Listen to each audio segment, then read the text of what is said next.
ঢাকা বিশ্ববিদ্যালয় কেন্দ্রীয় ছাত্র সংসদ ডাকসু নির্বাচনে নিরঙ্কুশ বিজয় পেয়েছে ছাত্র শিবির। কিন্তু বিএনপির স্থায়ী কমিটির সদস্য মির্জা আব্বাস প্রশ্ন তুলেছেন, বিশ্ববিদ্যালয়টিতে শিবিরের এত ভোট কোথা থেকে এলো? বুধবার বিকেলে চট্টগ্রামের এক স্মরণসভায় বক্তব্য রাখতে গিয়ে মির্জা আব্বাস অভিযোগ করেন, ছাত্রলীগের সব ভোট শিবিরকে দিয়ে দেওয়া হয়েছে আতাতের মাধ্যমে। জামাত নেতারা বলেন, আওয়ামী লীগ যেন ক্ষমতায় না আসে, অথচ তলে তলে ছাত্রলীগের সঙ্গে আতাত করেছে শিবির।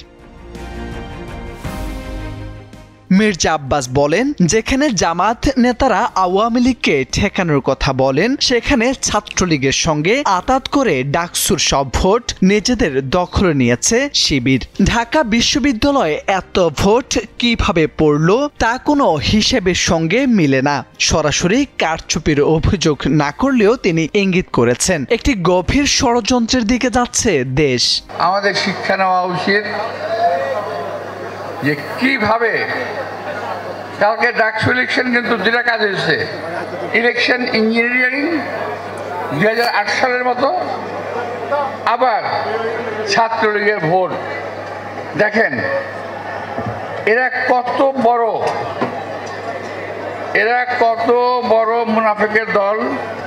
আওয়ামী লীগের সঙ্গে তাদের প্রেম কিন্তু ছুটে না, এখনো আওয়ামী লীগের সঙ্গে তাদের সম্পর্ক আছে।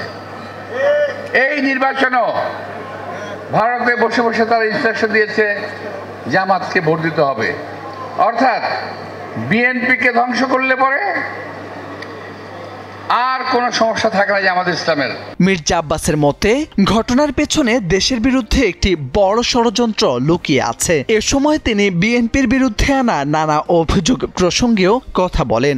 দাবি করেন, আওয়ামী লীগ বিএনপির ভেতরে ঢুকে অপকর্ম করেছে, আবার জামাতের সঙ্গে মিলে অপকর্ম করেছে, অথচ সব দোষ চাপানো হচ্ছে শুধুমাত্র বিএনপির উপর। মির্জা আব্বাসের এই বক্তব্য নতুন প্রশ্ন তুলেছে। ডাকসু নির্বাচনে শিবিরের বিপুল ভোট শুধু সাংগঠনিক শক্তি থেকে, নাকি এর পেছনে সত্যিই ছিল অন্য কোনো সমীকরণ? মোর্শেদ আলম, সময়ের আলো।